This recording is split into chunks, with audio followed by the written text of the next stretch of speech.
पत्रकार शब्द में पत्र आधारभूत है। पत्रकार कागज पर लिखकर जो जानकारी दे उसे वह समाचार कहता है तथा समाज को देता है। अखबार के जरिए, रेडियो के द्वारा और टीवी के माध्यम से समाज का दर्पण है पत्रकार। दर्पण जितना साफ होगा उतना ही साफ उसमें दिखेगा। दर्पण की तरह से जितना साफ सुथरा पत्रकार होगा उतनी सच्चाई, निडरता और निष्पक्षता से समाज की बुराइयों से अवगत कराएगा।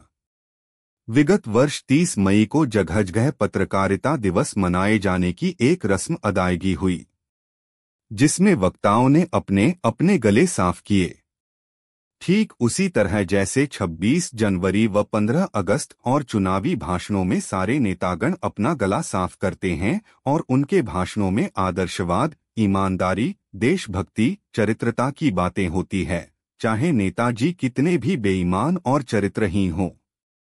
किसी लेखक नाम न लिख पाने के लिए क्षमा चाहता हूँ का यह कथन कितना सटीक है कि जब कोई बेईमान और चरित्रहीन नेता मंच से चरित्र और ईमानदारी पर भाषण दे रहा हो तो ऐसा लगता है मानो कोई किन्नर कामशास्त्र पर भाषण दे रहा हो। बात चली थी पत्रकारिता दिवस की। देश में जगह जगह पत्रकारिता दिवस मनाया गया। पत्रकारिता दिवस में एक रस्म अदायगी के लिए सभी पत्रकारों ने एक स्वर में संगठित रहने का संकल्प लिया था। कुछ बड़े नामी गामी पत्रकारों और मुख्य अतिथि पत्रकारों ने पत्रकारिता में निष्पक्षता, सत्यता पर जोर दिया। हमारे देश में लोकतंत्र के 4 स्तंभ माने गए हैं, जिसमें से चौथा स्तंभ पत्रकारिता माना जाता है।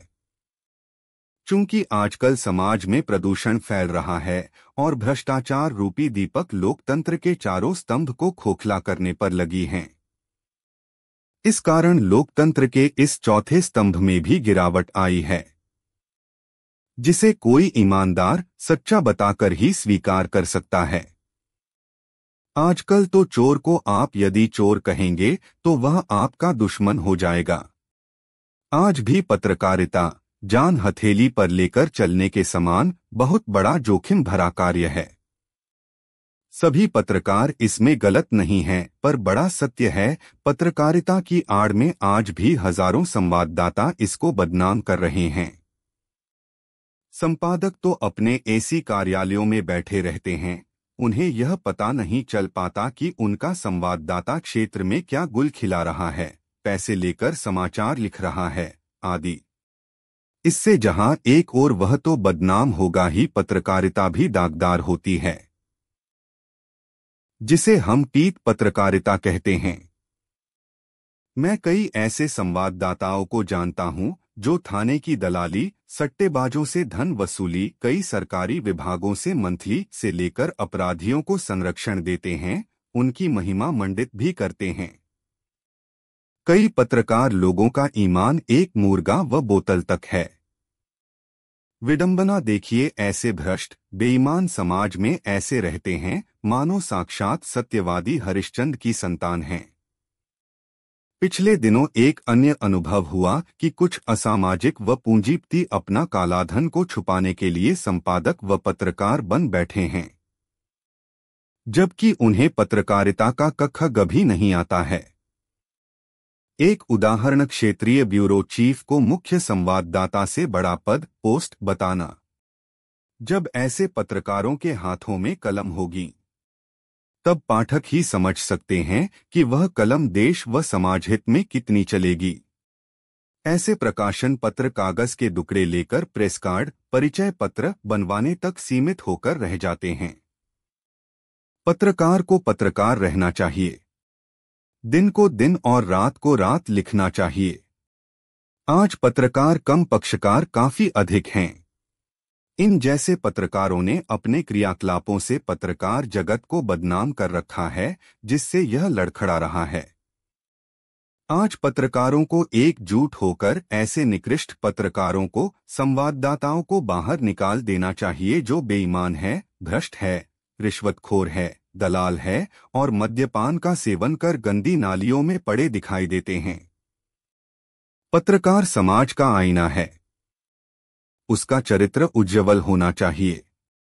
चादर बेदाग होनी चाहिए पर विडंबना देखिए, आज के पत्रकारों का यदि रक्त परीक्षण कराया जाए तो आधे से ज्यादा शराबी मिलेंगे। अब जिस देश के चौथे स्तंभ में ऐसे ऐसे लोग हों तो उनके पत्र में कितने सच्चे समाचार छपते होंगे, इसका सहज ही अनुमान लगाया जा सकता है। मेरे विचार में पत्रकारिता दिवस पर हाथ उठाकर शपथ दी जानी चाहिए कि हम पत्रकार पक्षकार नहीं बनेंगे, अपनी लेखनी को राजनीतिकों के हाथ की कठपुतली या कोठे की वेश्या नहीं बनाएंगे। आज इसके लिए लिख रहे हैं और कल उसके लिए, और बिना दबाव लालच के जनता को सच सही समाचारों से अवगत कराने का दायित्व निभाएंगे। हम ईश्वर की सौगंध खाकर यह शपथ लेते हैं कि अपनी जान देश के नाम पर न्यौछावर कर देंगे। किसी भी पत्रकारिता दिवस में मैंने यह समाचार नहीं पढ़ा कि ऐसी शपथ दिलाई गई हो। मेरा सोचना व कहना है कि जब तुम्हें अगर दलाली ही करनी है तो कोठे की वेश्या रंडी की करो। फिर कलम उठाकर ही तुम दलाली क्यों करते हो? वैसे वेश्या अपना तन बेचकर पैसा बहुत कमा लेती है, मगर इज्जत नहीं कमा पाती है। मात्र इज्जत पाने के लिए कलम उठाकर कृपया पत्रकारिता जैसे पवित्र कार्य को बदनाम न करो। पत्रकारिता को छोड़कर बहुत से अनेकों काम हैं। काम जिनमें धन दौलत शोहरत मिल सकती है, तो फिर ऐसा क्यों? दोस्तों, आपकी इन क्रियाकलापों से सच्चे ईमानदार पत्रकारों की भी बहुत बदनामी होती है। यदि पत्रकारों ने अपने बीच में आ घुसे भेड़ की खाल ओढ़े भेड़िया को अलग न किया तो समाज में जो सम्मान पत्रकारों का आज है वह समाप्त हो जाएगा, और जिस व्यक्ति का समाज में सम्मान न हो उसका जीना व्यर्थ है। अभी भी समय है, सभी पत्रकार अपने बीच भ्रष्ट लोगों की पहचान ठीक उसी तरह से करें जैसे कुछ वर्ष पूर्व IAS एसोसिएशन ने अपने 3 महाभ्रष्ट साथी छांटे थे। हर जिले में ऐसे चोरों की पहचान कर उन्हें बहिष्कृत किया जाए। मैं आज भी ईमानदार पत्रकारों का पूजक हूं, जबकि बेईमान भ्रष्ट चोर दलाली करने वाले श्वानकुल वंशजों का नहीं। जय हिंद, जय भारत माता की। पत्रकार रमेश कुमार जैन उर्फ निर्भीक। आपका अपना उत्तम नगर विधानसभा क्षेत्र के उम्मीदवार पत्रकार रमेश कुमार जैन उर्फ निर्भीक। चुनाव चिन्ह कैमरा। कैमरा। कैमरा। कैमरा।